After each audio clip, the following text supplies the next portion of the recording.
Hello and welcome to the Mindset and Self-Mastery Show.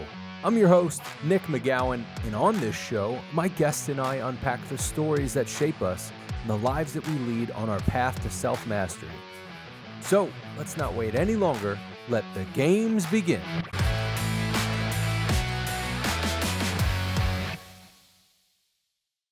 Hey, Steven. Welcome to the show, man. How you doing? Good. Real good. Thanks for having me. Yeah, absolutely. Man, I'm excited that you're here. It's funny because when I first started the show, I had a lot of close friends, like warm contacts that were on the show. And now, over the course of, the past 8-9 months or so, I've had a lot of people that were unknown. So I get to have these initial conversations with them basically right here live on the spot going through this. And you're kind of one of my first friends that I've actually had on in a little while. So it's sort of familiar because you're a buddy and we get to talk shit, And then it's also us being able to actually talk about some of the shit that we talk about in some of our offline conversations. And I'm really excited to be able to get into this. And dude, I'm stoked that you're here. So Steven, why don't you kick us off? Tell us what you do for a living and what's one thing that most people don't know about you that's maybe odd or bizarre. So, I appreciate you having me. So, I am an enterprise and account and business development manager for a software company in the office furniture industry. It's kind of a blend of my passions of office furniture and technology. So it's a beautiful thing, and I absolutely love it. So one thing that I would say when I talk with people that don't know me and I'm introducing myself is I love to paint. I love all things art. I can sit in a dark room and just really just all things art. I am pretty passionate about the creative process and what you can do with your mind and get something on canvas. Yeah, I know we both we grew up kind of as art kids. And that's an interesting perspective to then bring into the business world, because that's how we met, was through business and partnership with companies and all that stuff. And yeah, it's funny because I think of the meetings that we have, like when we're out at trade shows or meeting with prospects or even clients, like it wouldn't just normally come up like, oh, by the way, he's a painter. Like, did you guys know that? Like it wouldn't just even randomly come up at most of the meetings, Yeah, it doesn't. So that's why sometimes I have a hard time kind of articulating that, just because it always surprises people. So I'm like, what else do I need to say while they're looking at me with this crazy face? Oh, this kind of like somewhat athletic dude likes to paint. It kind of just goes against what people think when they look at me and what I do for a profession. But I've always found ever since I started painting, when really I started taking it serious in high school, it was an amazing just way for me to take all the craziness that was going on in life, anxiety, girlfriends breaking up with me, whatever the case is, and put that to some good use, right? Make something beautiful out of something that might have been dark, right? So I love doing it. Were you one of those kids in high school that would steal off to the art room as often as you could? So funny that you asked that. I went to a high school that was a college prep, and I was an art major. So I never had to sneak off to the art room. I was in the art room 6 hours a day. Man, wow. I wanted to be in the art room 6 hours a day, but didn't go to a college prep school. I think I was in college prep classes, but junior year, they were like, we can get you in art school or music school, but you won't make any money. I was like, well, guess college ain't for me. Fair enough. Yeah. It was a great experience because it was a public school. So it's not like you had to pay to go, but you had to test to get in. And I tested into that school kind of district system when I was in middle school. So I was lucky enough to be able to get into that high school. That's pretty cool. Isn't it interesting how when we talk to people that don't really have that creative kind of mindset, the way that they build or process through creating a piece, it can be hard sometimes to explain to them like what we do. When you think of what we do, 3D wise and technology wise, it's sometimes, I think, pretty easy for us to be able to tie the two to it. But how do you think of that with the creative and with what you talk about? When it comes to creative and just business and how I just look at approaching situations and everything like that, yeah. So I would I would say it's kind of an individualized process to like you as a person. But I think if I look at this as like in kind of across the board, I would say creatives like to be alone while they try to process that information instead of trying to have a ton of meetings, right? So if let's say I have a problem that's coming my way, I am one person that really likes to listen, get all the information that I possibly can instead of just start diving in and attacking questions. I want to really understand what the issue is before I start kind of trying to throw paint at the wall, right? There's a lot of pieces, kind of going back to the art side of things, that I've done and I haven't really thought about what this piece might mean to me, and it comes out horrible. But if I sit with this blank canvas, maybe for an hour, and I'm like, okay, I'm going to start the brushstroke there. And now it's going to change, right? Like, just like with any solution in business, it's never going to be exactly what you started and how you end. But if I don't really think about how I want that next brushstroke to go or how I want to spray with my spray paint, like, it's sloppy. And that's the same thing with when it comes to business and solutions. You really want to attack it, really methodically. And I think that's kind of how my creative process is. And a lot of creatives that I know really like to like sit by themselves and think about how they're going to attack it. Yeah.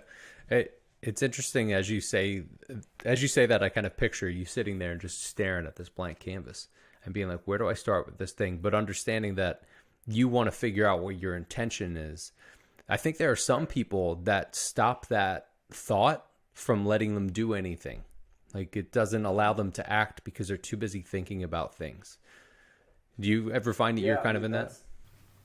A lot of times I would get overwhelmed, and then you just shut down. So if that's the case, sometimes I will just start creating. I will just start, if kind of going in between art and business, I'll start just throwing stuff at the canvas, or I will just start writing ideas, even though they might be horrible. Some of the greatest founders will say they've, have a notebook and they write down 10,000 ideas and that one idea sticks. So it's not always just that perfect of me sitting there looking at the solution or canvas and then something beautiful comes. That's just like an ideal state that I would like to be in. But there are thousands of times I get overwhelmed with anxiety of I want it to be beautiful, and then I am just kind of crumbling. So you have to figure out how you come out of that crumble, though. Yeah.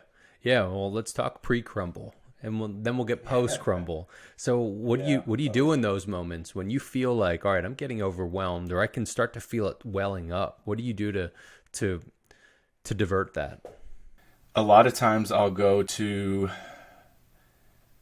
music, I'll go to podcasts, I'll go to readings that I have kind of seeked comfort in. Ryan Holiday is an author who writes about Stoic principles, and a lot of time I'll just pick up and read a chapter of his book, or I will watch one of my favorite YouTube creators, or listen to a podcast. It brings me comfort because I've read it, I've listened to it, I've watched it a few times, and it helps me take my mind off of it. So it's nothing that's mind-breaking, but it's very simple that just kind of takes away that anxiety of I need to create or solve this problem right away. It's like, okay, let me just take a little break, take a breather, right? Because it's as simple as meditating. It's kind of like my meditating.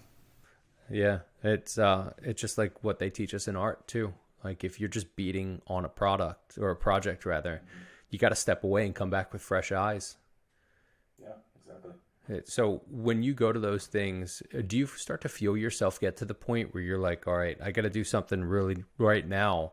Or do you feel it kind of setting earlier in the process, instead of just kind of being like, oh shit, I'm completely in fuck, what am I going to do mode? Like, how do you feel that welling up to make that shift? Because if you're in a tight spot in a meeting or having conversation, or you have to do all these things, it's probably not the easiest to just steal off for a couple minutes and listen to a podcast or watch a YouTube video or something.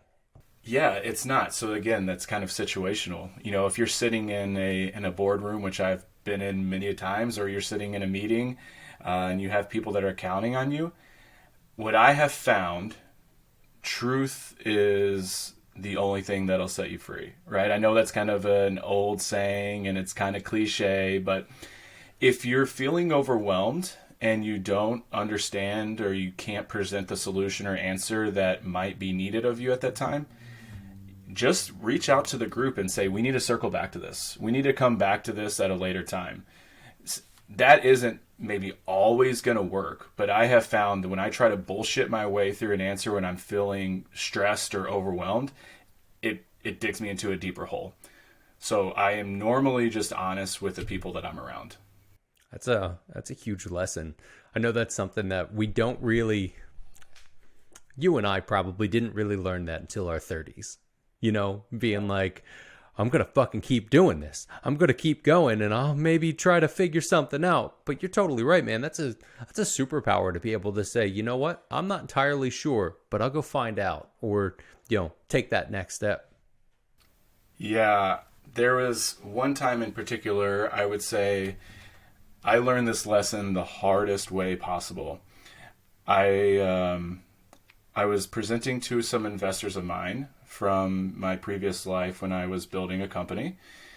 I was giving them an update, and we were not anywhere close to where we should have been at that particular time to where I promised where we should have been. I got on the call, opened the PowerPoint, started presenting this bullshit of where we were. I got to I believe it was slide 3, and I put my head down and I physically could not talk because I know that I knew that I was not telling truth, and they could see through me. And at that moment, I kind of said I would never do that again. Right. So like, if I'm feeling overwhelmed or if we're not there, you have to tell the truth. People will see through your bullshit all the time, no matter what. Yeah. Did you feel in that moment like you let yourself down, or was it more of a letting down of them, or what was going through your head? So at that moment, I definitely felt, obviously, that I failed. Like I'm very competitive, and I put a lot of pressure on myself. So I did feel that I failed myself. But when you have other people's money and you have investors that are counting on you, yes, they know the risk, but that doesn't make it any easier when you're not achieving milestones that need to be met. And when we were really, racing to get a product to market, it all boiled up at that one time. And, I just really felt like I was letting everybody down at that moment, to be honest. Yeah, man, that could be one of those breaking moments. There are stories of entrepreneurs that don't recover from something like that. That I know that was basically maybe not the start, but that was part of the thing closing, the door closing on that. And some people don't know how to come back from that, be it a relationship that ends, a business venture that ends, or, losing a job or something like that. So let's actually dig into that a little bit. You want to give us some background with the company and kind of a bit of an overview so we can dig in? Yeah. So pre-COVID, I had this idea of trying to bring affordable on-demand childcare to the market.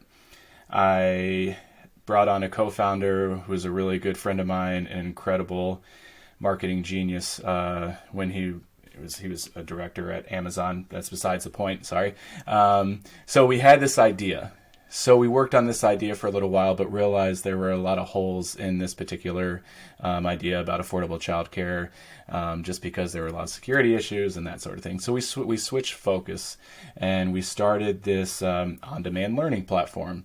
We wanted to be able to connect anybody in the world if that had something to share.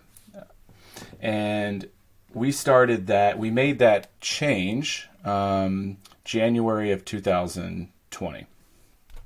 As we know, March 2020 hit, everything shut down. So from January to March, nothing substantial happened during that time. It was us really trying to refocus as co-founders and how were we going to get additional investment and move forward with this.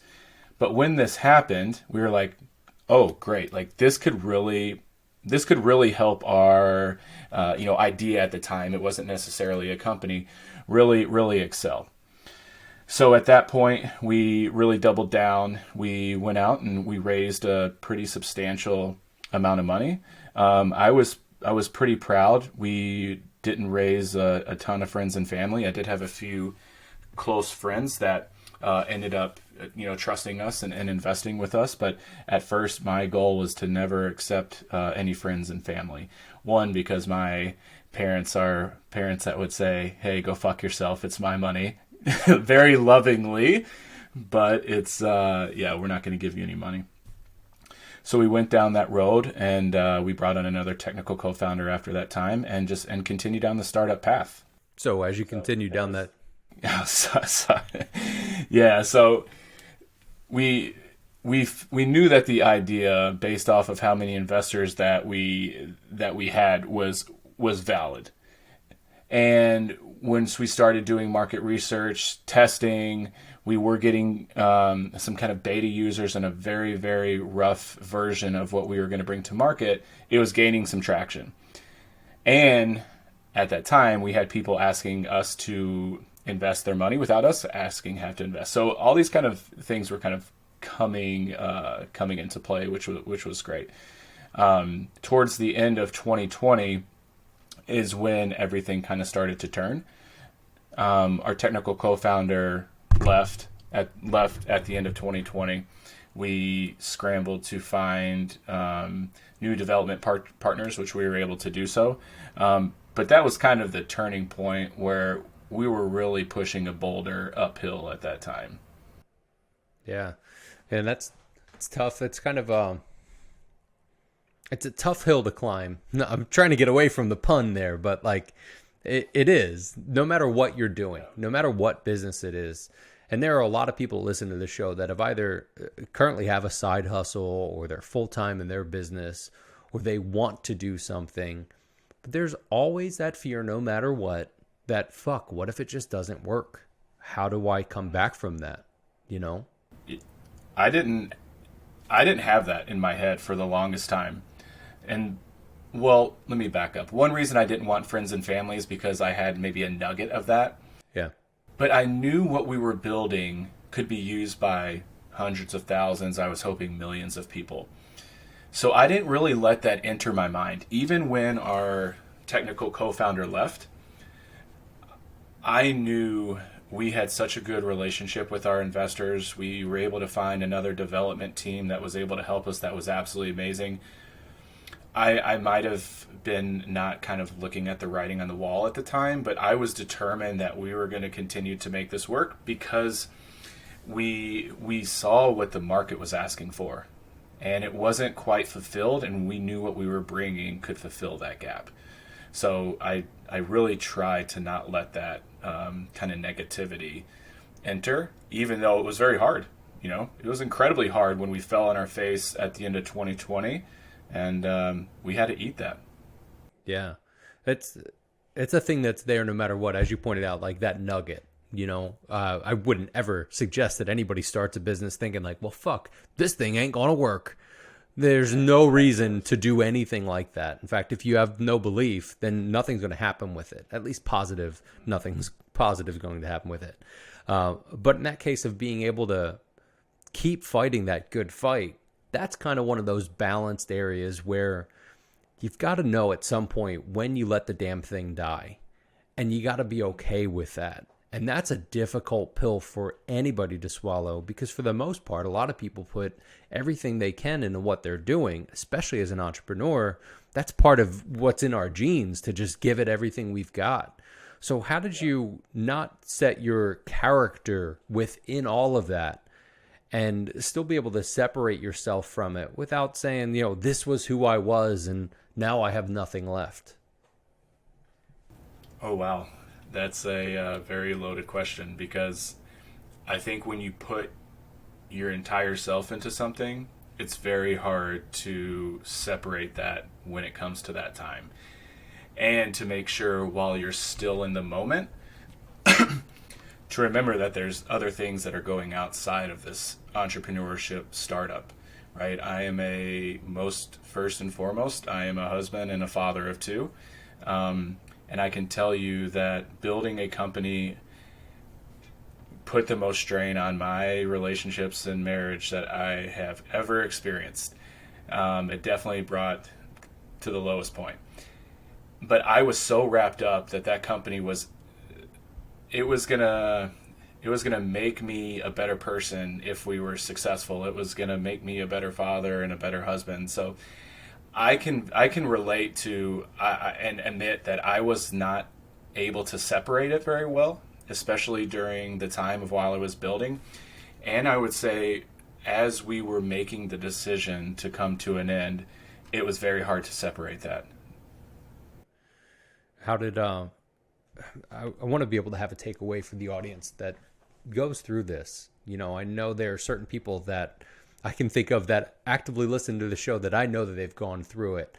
And if they think back through the process of what they've done, it may look similar to how you and I have done those things, by me getting out of my own company, divorce, all that. And same with you getting out of yours. But if somebody's walking down that path, or that's in the back of their mind, how do I get out of this thing that I built? What sort of steps would you lovingly walk them through, but at the same time hold them accountable with it? Yeah, you have to rely on the people that are around you, and you have to trust that they're not going to let you completely fall. Like, you have to hold yourself accountable that whatever you built might not have worked, and you have to make that tough decision. But like, life will not end, and that's really what I had to keep telling myself is, I have two beautiful kids. I have a beautiful wife that has supported me this whole time. I need to make sure that I'm doing the best for the people around me, and maybe shutting this down is that decision. So I know it's, if somebody's going through that and they're listening and they're really struggling with, is now the time? I mean, maybe next month I might get there. If you're having to really, hope that the next move is going to get you there, then you need to have a realistic conversation with yourself and say, maybe now's the time. Because we've all been there, and that next move never got us there. And I really had to make sure that I was checking myself and checking my ego. So at the end of the day, it was definitely the best move. But bringing this back to your question, I had to trust the people around me, and I had to actually listen to them and their needs. Right, and it's like looking through different glasses at that point, instead of the ones that you're staring through the entire day as you look at your business. It's looking at something different. But were there specific questions that you started to ask internally as those things were kind of becoming aware to you? In relation to just the company itself, or like, how can I come to this? Yeah. So I did ask myself, first and foremost, am I being the best father that I possibly could be during this process? And I was trying to tell myself yes, but I was not. Not that I was being neglectful or anything like that. It was just, I wasn't present. So when I was playing with my kids or I was helping them with homework, I was thinking about, my startup. And that was the first and probably last question I asked. But there was many more questions I could have asked, right? Am I doing the best by my investors? Am I holding up the fiduciary, responsibility right now? Am I promising the market something that's actually never going to come? So there's a lot of other questions that, there were surface levels that I was running through. But when it came down to what really sealed the deal for me is knowing that I was not being a present father, and how was that having a negative impact on my kids. Yeah, it's cool that you said that it was basically the one question, and that your intuition brought up that question to be able to ask the most important fucking question. Because I'm sure when you ask that and you say it out loud, or at least in your head, and you ingest what you had just said, and that answer comes to you, it probably came to you like a punch to the gut, like, duh, no.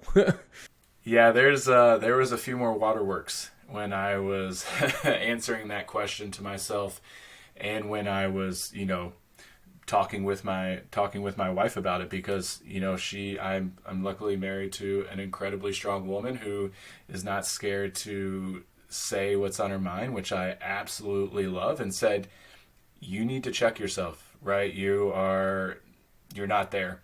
something has to change, right? And having a partner that can hold you accountable while being there every step of the way to believe in you was an incredible blessing. So it was awesome, and kind of what I was saying about listening to your people, right? Like if I rejected that statement and said, I believe in myself, I believe, like, I've been at this for 2 years and it's still in the same place, and I, like, what is that saying me of a person and not respecting somebody around me, you know? So that was a huge impact to me. Yeah. At that point, you're basically just like, no, no, no, fuck you, woman. I and my ego are going to do all things. Yeah, which we all have ego problems. And again, like those old sayings are old sayings for a reason, you know, check your ego at the door. And it's so true. Yeah. Yeah. But so difficult to do. Like you're building this so that you and your family can have a brighter future. You can have all these wonderful things that you've dreamt of and you pictured in your mind, and then they're not coming to fruition, and you have to shift and do something different. I know that can fuck with your head. So let's talk about when you were like, all right, I'm closing this down, and now I have to shift back into what's next. You know, be it starting another company or jumping into a project with some company, but that's a different shift that you go through. So walk us through how you did that. Yeah, the shift was pretty difficult. I got real lucky, and I hate to sound cliche, but stars kind of aligned as I was closing down my company to land me to where I am now. And I do want to say that it sounds really difficult, and I know there's been a lot of like, man, I was in a low spot. But I wouldn't trade anything about my past or my startup for anything. Like, I would not be where I am at the moment with the organization that I am if it wasn't for my startup. And I don't come from, a family of entrepreneurs, or really a family that believes in entrepreneurship. So being able to have a napkin sketch, take that to somebody and say, hey, this is never going to work, and then being able to actually raise funding, build a team, have amazing people around me, co-founders, meet all these amazing people, have the experiences, I wouldn't trade that for anything. So with that said, I did ride those positives as all this negative was happening. I was, telling myself all this was for something. Like, I didn't just go through these 2.5 years of, at the end, was hell, to not end up in a better spot. Because yes, I did want to build something, and I didn't really have this grand gesture of wanting to give my family this, crazy extravagant life. Yes, I wanted to build a comfortable life, but I did want to have an impact in my communities. So that's one thing that was really hard on me, is not being able to achieve that goal. But I really rode those positives, because if you go down that rabbit hole, it's really hard to get out. And there were a lot of low points for me when we decided to shut down this December of 2021. But I kept riding the fact that something good will come out of this, even though it was an incredibly difficult decision. I love that you kind of wrap that up a bit. Like, that's a huge takeaway for anybody that goes through, at a very simple bit, any sort of pain or any sort of length of time of some project that you're working through that's going to end. Sometimes things just fucking end. Sometimes things end because something else has to begin. And we don't know that until you actually do the damn thing. It sometimes takes a lot out of us to be able to get to that point. So I appreciate that you were riding that positive, at least looking at that and being aware that, fuck, I don't know exactly how this thing's going to end or what's going to happen next, but at least I know that there's a purpose to it. That's huge. That's even like resting on hope. So for everybody that's listening, whatever you're going through, whatever craziness, the job, the relationships, whatever the fuck it is, there is hope. But you got to believe that there's hope. Like, Steve, I know you believe that there was hope. You were like, there's got to be something to it. Now, do you feel like that was something that came from how you were raised, or was that just like a deep inner feeling that you just felt like, I just know no matter what happens, I'm going to be all right? I don't think it was because how I was raised. I would say maybe the latter, the deep inner feeling.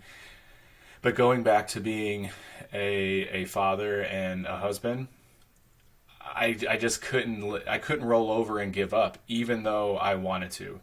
So having hope that something better will come after this, something will come from this, I'll be in a better spot in 6 months. I had to ride that, because if you give up on the people around you, even though there's sometimes you just might want to. I mean, there's still days I'll be walking in the grocery store and it'll hit me in my gut that I was starting a company and I failed my investors. And some of my investors were incredibly close friends. And even though that water is under the bridge and everything is fine, it still haunts me.